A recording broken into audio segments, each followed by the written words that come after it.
국제적으로 굉장히 화제입니다. 반이스라엘 무장단체죠. 헤즈볼라의 근거지인 레바논에서 삐삐 수천 대가 폭발한 데 이어 이 장면입니다. 그리고 이튿날에는 무전기 수백 대까지 폭발하면서 지금 사상자가 4천 명을 넘었다고 해요.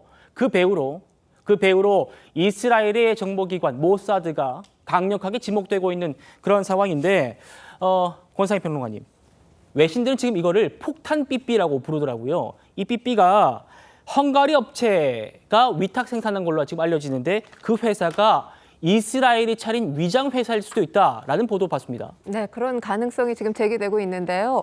이스라엘이 이미 수년 전부터 유럽에 페이퍼 컴퍼니를 차려놓고 기회를 엿보고 있다가 이 제조 단계에서부터 폭발물과 기폭 장치가 삽입된 특수 제품, 그러니까 폭탄 삐삐 수천 개를 헤즈볼라에 파는 데 성공했다. 이런 보도가 나오고 있습니다. 뉴욕타임즈에 따르면 이번 사건에 대한 브리핑을 받은 전현직 국방 정보당국자 12명을 취재를 했는데 이 결과 이번 폭발, 이스라엘 정보기관이 오랫동안 준비해온 작전이었던 것으로 파악됐다. 이런 보도가 나온 상황입니다.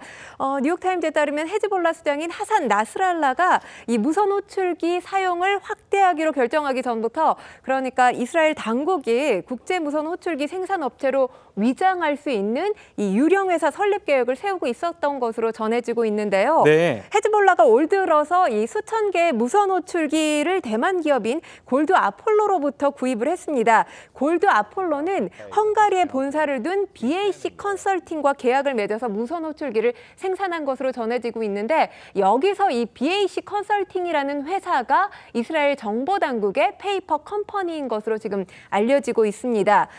뉴욕타임즈 이스라엘 정보장교 3명을 인용해서 관련 보도를 내고 있는데요. 네. 이 3명의 정보장교에 따르면 헤즈볼라에서 주문이 들어오게 되면 이 공장에서 무선 호출기에 이른바 강력한 폭발성 물질인 PETN이라는 물질이 내장된 배터리를 넣어서 제조를 했다는 것이고요. 이것이 바로 폭탄 삐삐라는 겁니다. 야, 그러니까 이렇게 삐삐가 수천 대가 어떻게 동시에 폭발할 수 있었을까 굉장히 궁금했는데, 헤즈볼라가 주요 통신 수단을 휴대폰에서 삐삐로 바꾼다라는 첩보를 이스라엘이 입수하고 오래전부터 삐삐 생산 업체를 따로 차렸다는 거예요. 자, 제가 아는 최고의 러시아 전문가신 김영주 의원님께 네. 국제 전문가시기도 하니까 네. 여쭤보겠습니다. 아직은 여러 추정 단계입니다. 생산 단계부터 폭탄이 심겼다, 또 유통 단계부터 심겼다, 이런 말들이 많은데 이스라엘이 지금 조용해요. 그러니까 이스라엘이 한 게 맞는 거 아니냐라는 네. 얘기 나와요. 그러니까 제일 중요한 것은 모사드의 정보력이죠. 그러니까 헤즈볼라가 어떤 방식으로 기존의 통신 체계를 없애는 대신에 삐삐를 사용한다는 첩보를 가지고 결과적으로 대만 회사는 상품권만 주고 헝가리 회사는 사실 무역회사에 불과합니다. 실질적으로 무역회사를 통해서 그 회사를 통해서 실질적으로 모사드가 거의 공장을 차렸다고 해도 과언이 아닌 것 같고요. 그런 상태에서 실질적으로 어떤 그 핵심적인 어떤 헤즈볼라의 활동 대원들을 무력화시키려고 하는 단계가 있었고, 이 단계라고 하는 것은 굉장히 1, 2년에 이루어지는 것이 아니라 수많은 내부 기밀과 첩보의 결과다. 저는 그렇게 생각을 하고 있습니다. 그렇군요. 연이은 폭발 사고에 대해서 헤즈볼라가 입장을 밝혔습니다. 들어보시죠.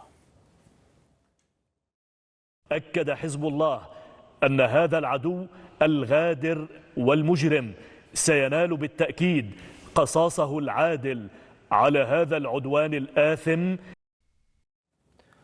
자, 이 폭탄 삐삐, 폭탄 무전기, 이스라엘이 만들었을 가능성이 높다라는 평가가 나오는데, 권 평론가님, 그건 알겠는데 그러면 동시다발적으로 폭발하는 거, 이거 어떻게 공격이 이루어진 겁니까? 그러니까 지금 한 가지 가능성이 제기되고 있는 게 이 배터리를 해킹해서 발생한 문제냐, 이런 가능성이 제기가 되고 있습니다. 그런데 전문가에 따르면 이 가능성은 상당히 낮은 것으로 지금 보고 있습니다. 배터리보다는 안에 직접 이 소형 폭발물이 심겨졌을 가능성이 훨씬 더 크다는 것으로 지금 알려지고 있는데, 무전기에도 이 무전기 내에 기폭 장치가 심겨져 있었던 것으로 전해지고 있습니다.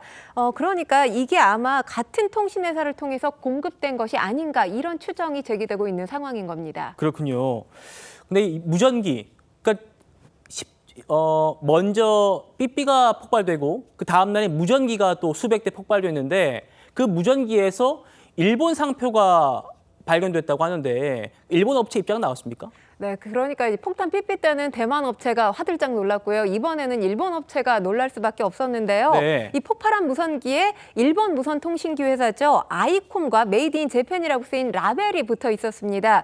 17일 폭발한 호출기와 같은 시기에 헤즈볼라가 사들인 것으로 전해지고 있는데요. 제조업체 이 아이콤 담당자에 따르면 보도에 나와 있는 기기를 보면 정품임을 나타내고 있는 홀로그램이 붙여져 있지 않다는 겁니다. 그러니까 정품이 아닌 가짜라고 생각한다라고 하면서 조사를 진행해 보겠다라는 입장입니다. 그런데 지금 헤즈볼라가 이 무기, 그러니까 이 무전기를 어디에서 구입했는지는 확실하지 않다는 것이 외신의 보도입니다. 예, 그렇군요.